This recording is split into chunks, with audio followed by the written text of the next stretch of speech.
A single cast iron skillet recently fetched $9,750 at auction.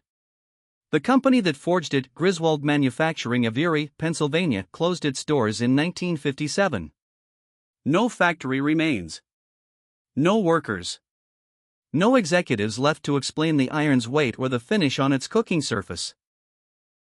Yet these pans continue to surface at estate sales, flea markets, and online auctions, lighter and smoother than anything produced today, outlasting the company, the building, and every corporate restructuring that tried to extract profit from what little remained. The man responsible for it all was not a visionary. He was a tinkerer who despised sloppy metalwork. And that single obsession built something that investors, conglomerates, and decades of relentless cost-cutting still could not erase. Matthew Griswold, the schoolteacher who built an empire in iron.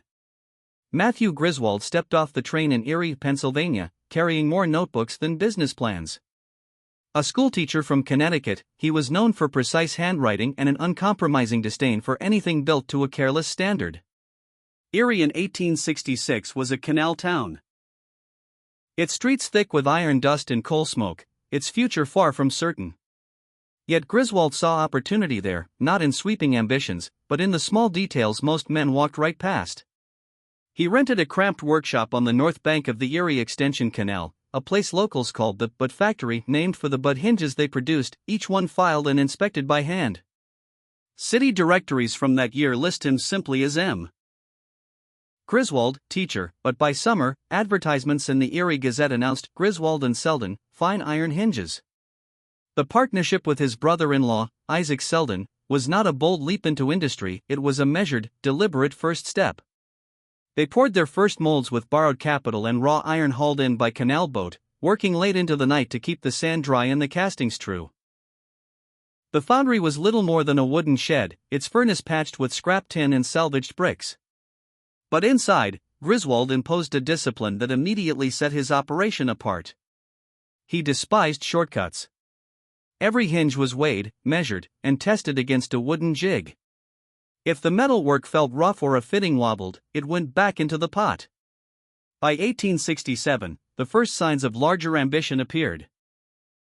The Western Pennsylvania Manufacturing Review noted that Griswold and Selden had begun casting kettle tops and cooking pots for local merchants, pieces that were not yet the sleek, featherlight pans that would eventually make the company famous, but that carried the same promise, ironwork that refused to settle for good enough.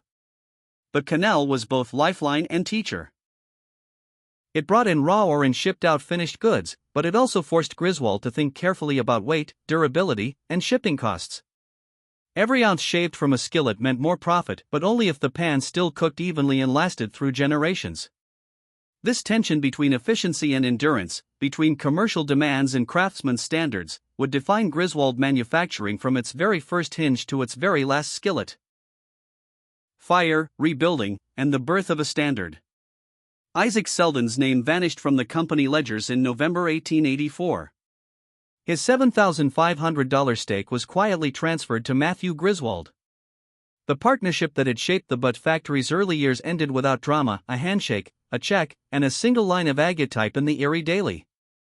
Griswold now stood alone at the helm, fully accountable for every flaw and every triumph leaving the foundry floor.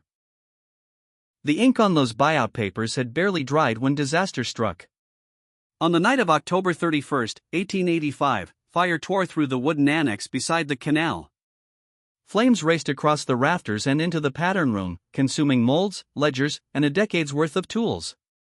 Insurance records filed the next morning listed $4,200 in losses, machinery, finished iron, and the master patterns that gave each product its form. The Erie Dispatch described the scene as a total ruin by dawn, the canal reflecting nothing but embers and charred beams. For a lesser operation, that would have been the end. Griswold refused. Within weeks, bricklayers and carpenters crowded the lot at 1053 West 12th Street. The new foundry would not be another patchwork shed. Building permits filed in June 1886 describe a two-story brick structure, fireproofed and designed for the future. 30 by 80 feet, twice the footprint of the original plant, equipped with a steam-powered casting line that promised unprecedented control over heat and flow. The workers returned to a floor swept clean of the past. They began again with new patterns, new jigs, and a new rhythm, one with no room for shortcuts. The fire had burned away more than wood and iron. It had incinerated any remaining illusions about how fragile a business built on pride could be. From that point forward, every process was double-checked, every batch logged, every finished piece inspected by hand. Griswold Manufacturing Company was formally reorganized on January 1, 1886. The name was now stamped on every bill of sale and soon, on every skillet. The rebuilt factory's brick walls became a symbol, a promise that the work inside would outlast any single man, any partnership, or any stroke of misfortune. The science behind the smoothest skillet ever made. Inside the rebuilt Erie foundry, Griswold's reputation took shape in the smallest technical details. The process began not with molten iron, but with the sand itself, finer and more carefully sifted than anything most foundries bothered to use. This sand, blended with precisely measured clay binder and water, captured every line of the wooden master patterns. The result was a casting surface so refined it felt nearly polished before a single tool touched it. But fine sand alone did not make a Griswold pan. The alloy mattered just as much. Technicians monitored each melt with practiced eyes, holding carbon content to approximately 2% and silicon to around 1.5%. This lighter, more precise alloy, confirmed decades later by X-ray fluorescence analysis, produced skillets that heated evenly while remaining easy to lift, a quiet mercy for the cooks who would rely on them for a lifetime. Every batch was logged on a daily melt sheet, and any deviation triggered an immediate correction. Once cooled, each skillet was only halfway finished. The next stop was the lathe, a tool far more common in machine shops than cookware plants. Here, the interior surface was turned to a near-mirror finish, eliminating every trace of roughness left by the sand and iron.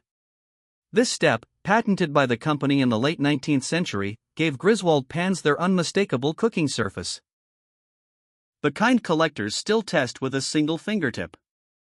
Flatness was verified with dial gauges, any piece that warped or wobbled was rejected on the spot. Inspection was relentless. Each skillet passed through a sequence of visual, dimensional, and acoustic checks. Workers tapped every pan and listened for the clear, resonant ring that indicated no hidden cracks. Anything that sounded off went straight to the scrap pile. The final step was the logo itself, pressed deep and sharp with a high-pressure steel punch, its clarity a direct result of the fine sand molds and the precision of the tooling. This discipline, sand composition, alloy calibration, lathe machining, multi-stage inspection, became the foundation of Griswold's enduring legend. Even competitors recognized it. Wapak, a rival Ohio foundry, reportedly used Griswold pans as casting templates in an attempt to replicate the quality. Their copies bore a telltale flaw: ghost marks, faint and misaligned, a spectral echo of the original logo pressed through the mold. Even a century later, those ghost marks confirm which company set the standard and which could only chase it. National expansion and the Griswold dealer network.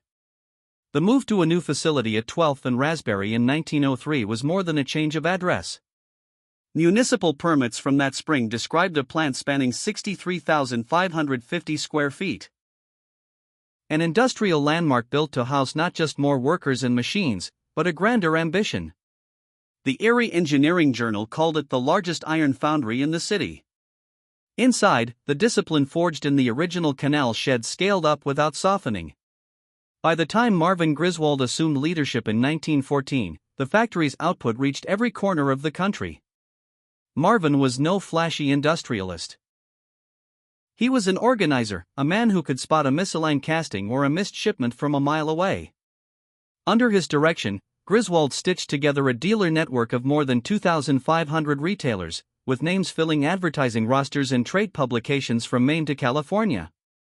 The Griswold name became a fixture in hardware stores and kitchen catalogs, a guarantee stamped in iron. Company logos evolved with the times. The slanted Griswold script introduced in 1901 gave way to a bold block letter emblem by 1916, sharp, unmistakable, pressed deep into the metal. Each change was documented in the company's catalogs and embedded in the pans themselves, creating an unbroken trail for future collectors and a signal to contemporary customers that the pan in their hand was authentic. The dealer network brought Griswold cookware into homes across the country, but it also exposed the brand to mounting imitation pressure. Rivals copied everything from the logo to the profile of the handle. Yet for a time, scale did not dilute quality. The 12th and Raspberry plant, humming with the rhythm of pouring, turning, and polishing, stood at the high water mark of American ironwork. Specialty pieces that became family heirlooms. A Griswold spider skillet sits on 3 sturdy legs, its surface worn smooth by a century of open fire cooking in careful hands.